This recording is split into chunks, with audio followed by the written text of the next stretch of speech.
સુરત શહેરના drugs mafia Shiva ઝાલાએ 5 મહિનાની જેલમાંથી મુક્ત થતાં જ તેણે જાહેરમાં તમાશો કર્યો હતો। તેણે અને તેના સાગરીતોએ ફટાકડા ફોડ્યા હતા અને કારના કાફલાની સાથે ઉજવણી કરી હતી, જેનો વિડીયો પાછો તેણે સોશિયલ મીડિયામાં પણ વાયરલ કર્યો હતો।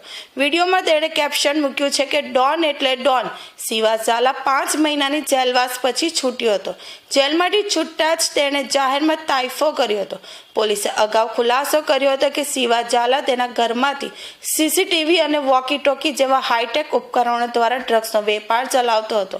જેલ મુક્તિ પછીનો તેણે કરેલા ફિલ્મી સ્ટાઇલના તમાશા વિશે પોલીસે તપાસ શરૂ કરી હતી અને સ્થલાબતપુરા પોલીસે ડ્રગ્સ માફિયા શિવા ઝાલાને કાયદાનું ભાન કરાવ્યું હતું। હું શિવરાજસિંહ ભૂપેન્દ્રસિંહ ઝાલા 2 તારીખે વચગાળાના જામીન ઉપર પેરોલ ઉપર આવ્યો હતો અને પેરોલ ઉપર આવી અને જાહેરમાં મેં ફટાકડા ફોડ્યા હતા અને ફટાકડા ફોડી અને કાયદાનો મેં ભંગ કર્યો હતો।